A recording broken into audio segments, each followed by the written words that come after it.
Good evening from Tel Aviv. Israel has sent dozens of surface-to-surface missiles at targets in Iran's west as the two arch-enemies traded heavy blows for a third day. The assault came as Israel's Prime Minister Benjamin Netanyahu said that Iran would pay a heavy price for civilian deaths and even speculated that the Iranian regime may fall. Well, Iran says more than 100 people have been killed since the start of the fighting. Israel's attacks are focused on oil depots and facilities that are linked to Iran's nuclear program in Tehran. Satellite pictures show a huge fire burning at the Shahran oil refinery. In Israel, at least 10 people have been killed and many more have been injured. A missile has hit Haifa tonight and a number of other cities also came under attack.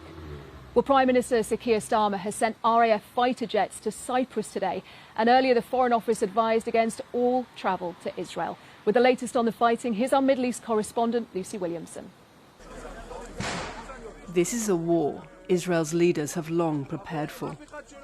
Its citizens are catching up fast. Again tonight, rescue teams were out after direct hits from Iranian missiles in Haifa and Kiryat Gam. The price of failure for Israel's air defences already written on neighbourhoods like Bat Yam. A direct hit to this apartment block. The blast so destructive that 20 buildings around it are due to be pulled down. Rescue teams digging for residents trapped in the rubble pulled a 7th victim from the debris tonight. They're still digging for people missing from this apartment block. Injured residents climbing over the rubble lining the streets outside. This is a different kind of attack to the ones Israel is used to. Its Prime Minister wanted to attack Iran while it was weak, but it's still strong enough to inflict real damage. Like just a huge boom, and after that a lot of dust in the air. Like I was able to see next to me only half a meter next. There was smoke everywhere, Katia said. I couldn't breathe. The door just flew off its hinges. My mother is 76. She was injured in the head and had stitches in both arms. I'm trying not to cry. 3 days into this war, many Israelis think it's still worth the price. In an interview on American television, Israel's Prime Minister was asked if regime change was part of the plan.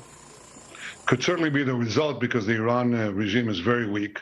I think it's basically left with two things. It's plans to have atomic bombs and ballistic missiles. That's basically what Iran has. They certainly don't have the people. 80% of the people would throw these theological thugs out. In Iran today, fresh panic as Israel carried out more strikes in Tehran. Among the targets hit, the Justice Ministry. Iranian media say more than 100 people have already been killed there since Friday. We didn't want this war, Iran's foreign minister said. We were focused on diplomacy over our nuclear program, but this was forced on us and we'll defend ourselves. Last night, Israel said it attacked 80 targets in Iran, including this oil refinery north of Tehran. It says it still has many more targets in mind. US President Donald Trump wants this war to end in a nuclear deal with Iran. Mr. Netanyahu's end goals are less clear. Lucy Williamson, BBC News, Tel Aviv. Well, the Iranian government is activating emergency shelters with mosques, metro stations and schools being prepared to protect civilians. The Iranian government limits access to the country for journalists, but the BBC's Persian service provides news to Iranian audiences in Farsi.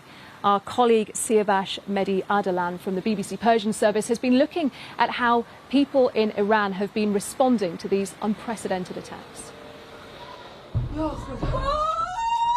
Unprepared for the sudden outbreak of violence, this woman tries to avoid the devastating impact of an Israeli attack in Iran's capital. Social media allows Iranians to record their experiences and their trauma. Authorities are asking people not to film the attacks or the aftermath. Many are doing the opposite.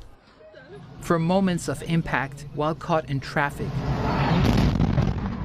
to cheers for the anti-aircraft personnel. Mashallah, mashallah. Iran's air defense, no match for Israel's Iron Dome, still manages to intercept drones that come without warning. I haven't slept for 2 nights now. I'm feeling a lot of anxiety. All this reminds me of my childhood when we were in war with Iraq. Back then, at least we had sirens and advance warnings, but now, nothing. Tonight I wish to speak to you, the proud people of Iran. Prime Minister Benjamin Netanyahu has called on Iranians to rise up and topple the clerical regime. And there is not a shortage of opposition figures in waiting, including Reza Pahlavi, the exiled crown prince from the 1979 revolution, closely aligned with Israel's administration, who sees an opportunity. The root cause of the problem has been the regime and its nature. And the only solution ultimately that will benefit both the Iranian people as well as the free world is for this regime to no longer be there. I've been arguing this point from the very beginning, that the ultimate solution is regime change. Now we have an opportunity. Yet many Iranians critical of the regime do not see Israel as an ally. I'm not a supporter of the Iranian government, not at all. Really, I'm not.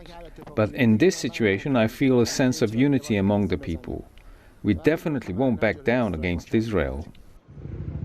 Whether friend or foe, Israel has woken Iranians up to the harsh reality of war. But the future of the clerical establishment has never been so uncertain. For the Iranian people, things will get more difficult before and if they get easier. Siavash Ardalan, BBC News. Well, this is a fast-moving story developing all the time. Let's speak to my colleague Lucy Williamson about what is happening tonight. Lucy, what can you tell us? What's the latest? Well, every night here there have been several sirens, several warnings of missiles. The missiles keep coming and some of them do get through. But Israel has now occupied Iranian airspace for almost 3 days, taking out a lot of its air defenses and targeting a long list of nuclear sites, military sites, ministries, energy facilities. Today it said it had killed the head of the intelligence for the Revolutionary Guards, Mohammad Kazemi. Here in Israel, the head of the armed forces said Israel would increase the intensity of its operation, and that raises several questions, among them whether the US will come and help Israel to target some of Iran's hard-to-reach nuclear sites, whether the UK and others may help to come and defend Israel from Iran, and also whether Israel's Prime Minister, Benjamin Netanyahu, has an exit plan for this war. Lucy, thank you. Well, as we heard earlier, the Prime Minister, Sir Keir Starmer, said today that RAF fighter jets will be sent here to the Middle East to protect British interests in the region. But what are they and where are they? Joe Inwood explains. Now, it may not technically be in the Middle East, but RAF Akrotiri in Cyprus is the UK's most strategically important base in the region, and it's being reinforced. Now, the numbers haven't been made public, but they will include Eurofighter Typhoons and Voyager refuelling aircraft. Royal Air Force Akrotiri is a critical forward deployable base to the UK. It's about 330 kilometres from Akrotiri through to Tel Aviv, so flight time not long at all. It allows the UK to project power and influence within the region. But it's not the only UK presence in the Middle East. As well as the RAF base in Akrotiri, there are also 2 army battalions at another base in Cyprus. The UK also has a naval base in Bahrain with 4 mine clearance vessels and a Type 23 frigate. Also, the HMS Prince of Wales carrier group has just passed through the region and is still nearby. Also, there are special forces, although their locations are a secret. Now, the Prime Minister insisted the reinforcements in Akrotiri were for contingency support, but the government's refused to say whether it might, as it did last year, help protect Israel from incoming Iranian attacks. Now, Iran has said that if they do that, UK bases could well be a target, and they would be vulnerable. For the UK, there would be a considerable risk for its facilities that were within range of Iranian weapons. As I mentioned, the UK doesn't really have much in the way of ballistic missile defence itself. But for now, the message coming from the UK government is for de-escalation. They say that these reinforcements are to protect existing assets that could well be vulnerable in an increasingly unstable region. Well, tonight, President Trump has called on the two sides to reach an agreement and even suggested that a peace deal may be within sight. It's also emerged tonight that he rejected a recent Israeli plan to try and kill Iran's supreme leader, Ayatollah Ali Khamenei. That has come from three senior US officials who've been speaking to our US partner, CBS News. Donald Trump at the moment is on his way to Canada to take part in the meeting of G7 nations that's happening, and our North America editor, Sarah Smith, is there. Sarah, what do we know about this assassination plan? Well, it is being reported that when this was put to Donald Trump, the idea of trying to kill the Ayatollah, he flatly vetoed it. And senior administration official has described the thinking this way, saying, have the Iranians killed a single American yet? No. Well, until they do, we are not even talking about going after the political leadership. So that was very clear. I mean, America is involved in this conflict to an extent because they're helping to defend Israel. They have been shooting down missiles that have been aimed at Israel. But today, Donald Trump has been at pains to stress that America is definitely not involved in the attacks on Iran.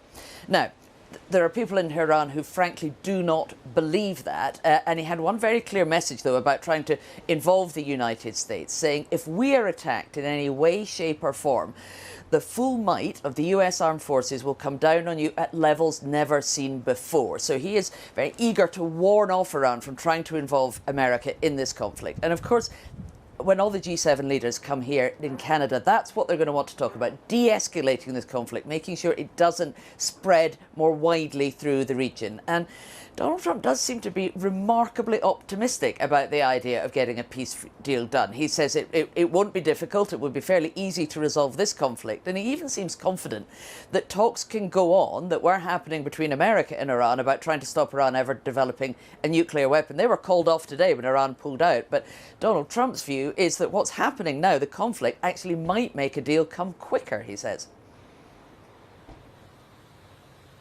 Sarah, thank you. Well, it is at this time of night, it's after midnight now here in Israel, that people both here and in Iran start to brace themselves. They've seen heavy attacks for the last 3 nights. There's no reason to believe that tonight is going to be any different, particularly when you hear that international diplomacy doesn't seem to be having any impact